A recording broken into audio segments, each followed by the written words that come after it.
तर स्वागत आहे मित्रांनो। आज आपण आहे रुईखेडा तालुका मुक्ताईनगर येथील चंद्रशेखर बढे यांच्या शेतामध्ये की ज्यांना सेंद्रिय शेती म्हणजेच की विषमुक्त शेती, रासायनिक खतांचा कोणताही वापर न करता त्यांनी आजपर्यंत जी शेती केली ती शेती इतकी सुंदर अप्रतिम आहे की त्या शेतीची माहिती तुमच्यापर्यंत पोहोचवणं एक शेतकरी म्हणून, शेतकरी कुटुंबातला म्हणून आणि आपला परिसर हा शेतकरी प्राधान्य देणारा असल्याने हे तुमच्यापर्यंत पोहोचवणं मी माझं कर्तव्य समजलं।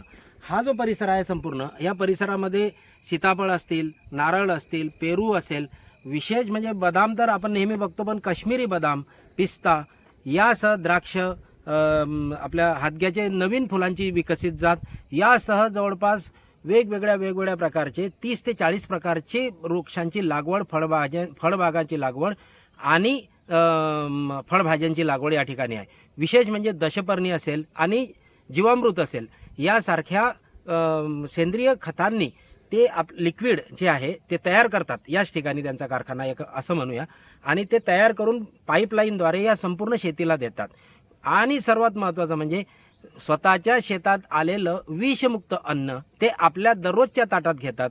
यासारखं आश्चर्य, यासारखं नवल कोणतं नाही म्हणून। आणि मी तुम्हाला सांगू शकेल की चंद्रशेखर बढे जे आहेत हे अतिशय गणमान्य असं व्यक्तिमत्व या मुक्ताईनगर तालुक्यातील आहे की ज्यांनी शैक्षणिक क्षेत्र असो, सामाजिक क्षेत्र असो, आणि राजकीय क्षेत्र असो आपला स्वतःच्या कार्याचा ठसा उमटवलेला आहेच, पण त्यासोबतच शेती आणि कृषी या क्षेत्रामध्ये सुद्धा त्यांनी आपलं नाव अतिशय चांगलं कोरलेलं आहे। यासारख्या व्यक्तींना कृषीभूषणसारखा पुरस्कार हा मिळाला पाहिजे अशी परिस्थिती आहे। शासन यावर विचार करणार का अशी मागणी परिसरातील नव्हे, तालुक्यातील नव्हे तर जिल्हाभरातील शेतकरी करत आहेत। शेती फार्म आहे, यामध्ये आपण पद्मश्री श्री सुभाष पाडेकर यांच्या पद्धतीने आपण शेती करतो आहे। हिचं नावच सुभाष पाडेकर कृषी असं आहे आणि यामध्ये आपण सर्व गोष्टी ह्या बिना केमिकलच्या वापरतो। यामध्ये आपण सगळ्यात जास्त जीवामृत आणि दशपर्णी अर्क यावर जोर देतो। या टाकीमध्ये आपण जीवामृत बनवतो, याच्यामध्ये जवळजवळ आपण 500 लिटर जीवामृत बनवतो।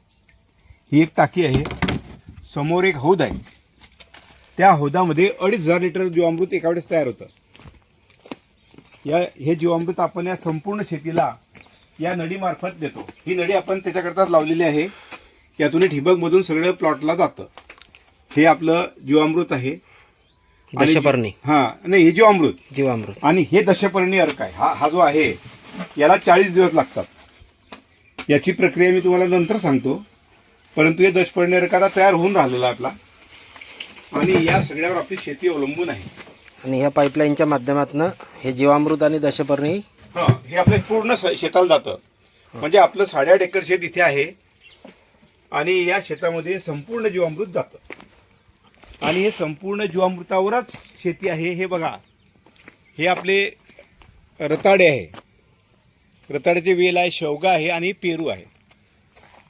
हे सर्व झाडं बघा हिरवेगार झाड आहेत। एकाही केमिकलच्या शेतीमध्ये तुम्हाला हिरवे झाडं एकही दिसणार नाही। काही झाडं पिवळे दिसतील, काही हिरवे दिसतील, वेगवेगळ्या रंगाचे दिसतील। इथे एकच आहे। आता तिकडून पुढून पाहत जाऊ। हा गावरान लसूण आहे, देशी, आणि हा आपण बिना केमिकल म्हणजे सुभाष पाडेकरांच्या जीवामृतावर आणि त्या दशपर्णी अर्काच्या फवारणीवर हा आपला चालू आहे। याला आपण रेन पाईप लावला आहे। ही कोणती पेरूची बाग आहे? हे आपलं तैवान पिंक आहे आणि याला हे पेरू लागलेले आहे। याचा पहिला बहार सर आपण घेतलेला आहे। हा पहिला बहारातले थोडेफार जे दिसतात आपल्याला पांढऱ्या प्रकारचे फोम, हे पहिल्या बहाराचे आहे, आपल्याला तिकडे चांगले दिसतील। याच्यामध्ये हा पावटा आहे, भुईमुग, हा भुईमुग आहे आणि याच्यामध्ये पावटा लावलेला आहे एक लाईन। ही जी लाईन दिसते आहे ही पावटा आहे। ओके, म्हणजे आपण त्याला म्हणतो वाल लावलेला आहे। या शेंगांचं आपण तेल काढतो, म्हणजे तेल सुद्धा आपण शक्यतो नॅचरलच खातो। म्हणजे भुईमुगाच्या शेंगाचं तेल घरच्या शेंगांचंच तेल आणि नैसर्गिक आपल्याकडे उपलब्ध आहे। कांदा लावलाय गावरान, पोकळा आहे हा समोर गावरान कांदा। आपण पान सुद्धा रिकामा सोडला नाही सर। बरोबर। हे बटाटा आहे, बटाटा हा संपूर्ण बटाटा आहे। घरी खाण्यासाठी जे लागतं पूर्ण कोबी कोणती आहे? ही फुलकोबी आणि गड्डा कोबी दोन्ही प्रकार। आणि सगळं जेवण जे आहे घरचं समजा ह्या सगळ्या शेतीतलंच, बाहेरून विकत काही नाही. हो हो. हे काय आहे? हे मक्षिकारीसाठी आपण सापळे लावले आहेत. मक्षी काय भानगड असते? मक्षिकारी फळमाशी जी असते, ओके, हां, फळमाशी. त्या त्या फळमाशीचा अटॅक होऊ नये यासाठी आपण हे सापळे लावलेले आहे पेरूवर. पेरूसाठी. कारण याच्यामुळे आपल्याला ऑटोमॅटिक नियंत्रण होतं, कोणतेही केमिकल वापरायची गरज पडत नाही. आपण आतापर्यंत वापरलंही नाही. मुक्ताईनगर तालुक्यात एकमेव असेल हे मला वाटतं. हो, बहुत एक माझ्या अंदाजानं.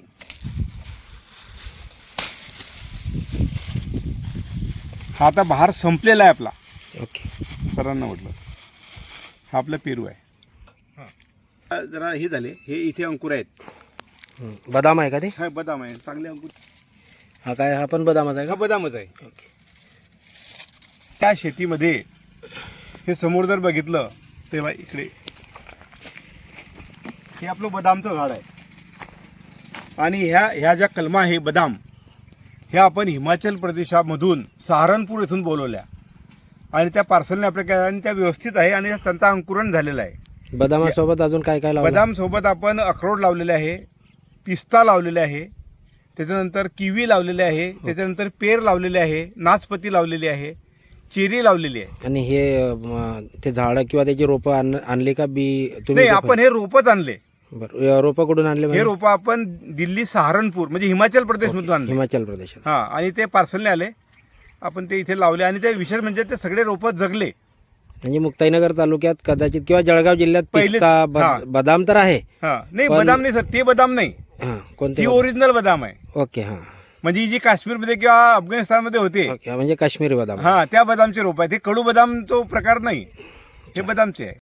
या ठिकाणी आपण ही 5 लेअर पद्धतीने सुभाष पाडेकरांच्या पद्धतीने शेती करतो आहे. ही संपूर्ण नॅचरल शेती आहे. यामध्ये आपण हे नारळाचे झाडं लावलेले आहेत आणि हे सर्व झाडं आणि हे सर्व बागायती पिकं 3 वर्षाची आहे. या नारळाला फक्त 4थं वर्ष लागलेलं आहे आणि 4 वर्षाची बघा एवढी डेव्हलप झालेली आहे. यामध्ये आपण 50 नारळाचे झाडं लावले आहे, जवळजवळ 150 शेवगा आहे, आंबा 200 झाडं आहे आणि प्रत्येक प्रकारचे फळझाडं हे 18 झाडं आपल्या शेतामध्ये. म्हणजे त्यामध्ये तुमचं पेरू आहे, सीताफळ आहे, त्याच्यामध्ये अंजीर आहे, त्याच्यामध्ये संत्री आहे, मोसंबी आहे, चिक्कू आहे, सफरचंद आहे. म्हणजे आपल्याकडे सगळ्या प्रकारचे जांभून आहे. हे जर आपण बघितलं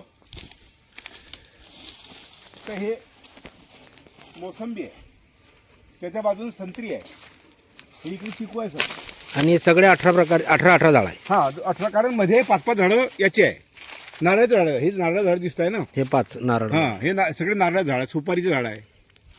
याच्यामध्ये हे आपण बघितलं, हे बघा संत्री मोसंबी आहे. या बाजून जर आपण पाहिलं डाळिंब. वेगळ्या प्रकार. हां, हे जे नारळ आहे याची जात वेगळी आहे आणि ते जे नारळ आहे ते बाणावली नारळ आहे, म्हणजे उंच वाढणारा नारळ आहे. ओके. आणि याच्यामध्ये आपली अशी पद्धत आहे सर की आपलं मेन उत्पन्न नारळ आहे, पण हे नारळ 7 वर्षांतर उत्पन्न देणार आहे. म्हणून सुभाष पाडेकरांनी 5 लेअर पद्धत काढली. याच्यावर शेवगा आहे, हा दरवर्षी आपल्याला पैसे येतो. संत्री मोसंबी 4 वर्षांतर देणार आहे, आंबे 4 वर्षांतर देणार आहे, सफरचंद दुसऱ्या वर्षी सुरू झाले. सफरचंद पण लावलंय का? हो, सफरचंद सुद्धा आहे. इकडे मी दाखवतो, इकडे हे आहे, त्याला फ्लॉवरिंग येते आहे. बघा बघा इकडे इकडे आहे. याला हे फ्लॉवरिंग आलेलं आहे आता सफरचंदाला, हे फुलं आले आहेत. आपण म्हणतो की या वातावरणात सफरचंद वाढत नाही किंवा येत नाही, त्याचं कसं मत? आमच्याकडे 2 वर्षापासून सफरचंद येत आहे. म्हणजे सफरचंद दुसऱ्या वर्षी सफरचंद लागले, परंतु ते कमी प्रमाणात होते. आणि यांचे मागच्या वर्षी खूप लागले होते. आणि यांचे झाडं पहिला कुठं? वर्ष असल्यामुळे तो बहार जो होता तो पाखरं आणि मजूर यांनीच खाल्ला. आणि मग हे रोप कुठून मागवले? हे रोप आपण हिमाचलमधून मागवले होते. ओके. याचा जो संशोधक आहे ते हरमन शर्मा म्हणून आहे, त्यांच्याकडून आपण हे जात मागवली होती, त्यांच्याकडून आलेली आहे. याच्यामध्ये जर आपण बघितलं तर अजून सुद्धा बऱ्याच ठिकाणी फुलं याला आलेले आहेत. म्हणजे बहुतेक याचा सीझन जो असतो तो जूनपर्यंत असतो. बरोबर. हां, हे आपल्याकडे सीडलेस आहे, सीडलेस जामून आहे, पपई आहे, या बाजूला आंबे आहे. मी दाखवतो या.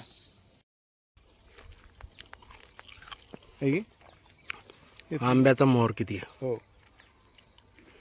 म्हणजे आंबे जवळपास 20 प्रकारचे आंबे आपल्याकडे. हो, सगळे आपल्याकडे. म्हणजे आंब्यामध्ये हापूस पासून हापूस, पायरी, मल्लिका, तुमचा केशर, रत्ना, सिंधू सगळ्या प्रकारचे आंबे आपल्याकडे आहेत. जे जे समजा साधारणतः बाजारामध्ये मिळतात ते 20-22 प्रकारचे आंबे आपल्याकडे या ठिकाणी आपण पेरलेले आहे. तळापासून लागले पपई. हो.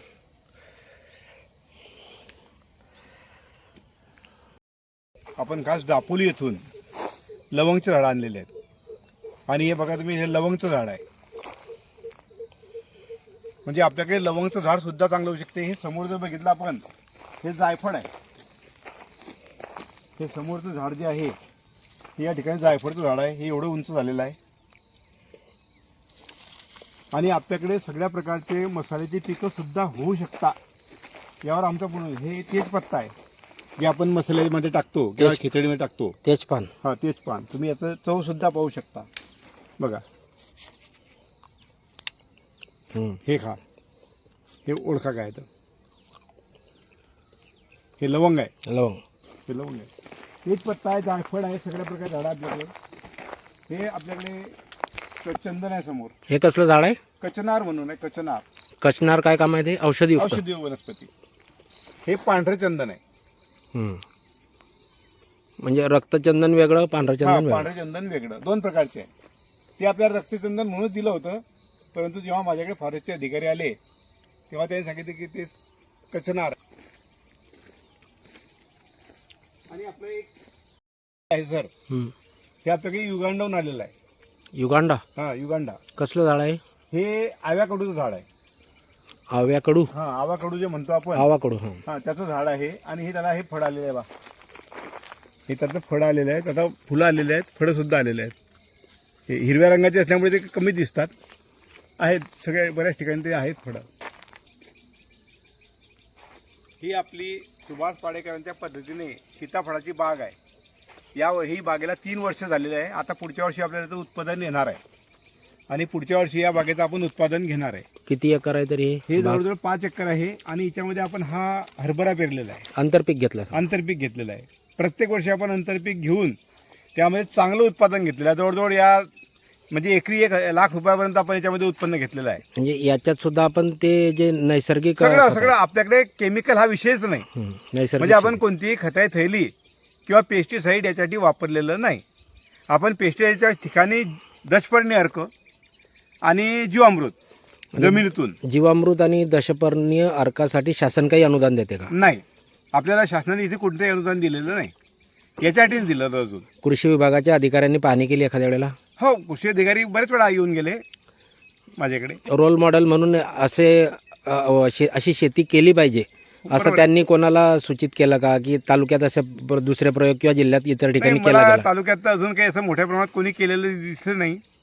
फार पूर्वीच्या काळी लोक सुभाष पाडेकर पद्धतीने केळी करायचे, परंतु त्यांना बऱ्याचशा समस्या आल्या. पण आम्ही त्या समस्येवर उपाय काढला आणि त्या उपायातून आम्ही ठिबकद्वारे आता देतो गाडून आणि त्यामुळे आता ते आम्हाला चांगला रिझल्ट आहे. आणि आपण बघत झाले शेवगा बघितलं, केवढे झाडं झाले, केवढे फुलं आले. म्हणजे अगदी नॅचरलमध्ये सुद्धा तुम्हाला एवढं हिरवगार दिसणार नाही. एवढं हिरवगार या ठिकाणी आहे. काय आहे हे हदग्याची एक नवीन जात आहे. त्याच्यामध्ये लाल रंगाचे फुलं येतात आणि ही जात त्यांची कुठून? भजी आणि भाजी आपण करू शकतो. ओके. याची म्हणजे आपण शेंगा सुद्धा हादग्याचे जे फुलं आहे ते पांढरे बघतो. ही सुद्धा पांढरे आहेत ना आपल्याकडे. हे पांढरे आहेत. पांढरे सुद्धा आहे आणि हे लाल. हा, बरोबर. हे आपल्याकडे पांढरे आहेत आणि लाल आपण नवीन प्रकार हा इथे विकसित केला. कुठून आणला? पुणे. आपण पुण्यावरून आणला. आणि सिरम इन्स्टिट्यूट. हा, सिरम इन्स्टिट्यूट समोर एक विधाते म्हणून आहे, ओके. त्यांनी आपल्याला हे दिलेलं आहे. कंद सुद्धा त्यांनी दिलेला आपल्याला रताडे. द्राक्ष आपण इथून आणले. मलबेरी लावलेली आहे समोर. हे समोर जे झाड दिसतंय मलबेरीचं आहे. तर हे आहेत उपक्रमशील शेतकरी चंद्रशेखर बडे यांच्या शेतामध्ये आपण आज फेरफटका मारला आणि या शेतीमधून किती सुंदर आणि चांगल्या प्रकारची विविध वनस्पती त्यांनी जगवलेली आहे, जी महाराष्ट्रात आढळत नाही. ती वनस्पतीसुद्धा आणि फळबाग त्यांनी या ठिकाणी लागवड केलेली आहे. तर अशाच प्रकारचे नवनवीन प्रयोग हे त्यांच्या शेतीत नव्हे तर सगळ्यांच्या शेतीत व्हावे अशी अपेक्षा व्यक्त करूया आणि चंद्रशेखर बडे यांना कृषीभूषण पुरस्कार मिळावा अशी अपेक्षा करूया.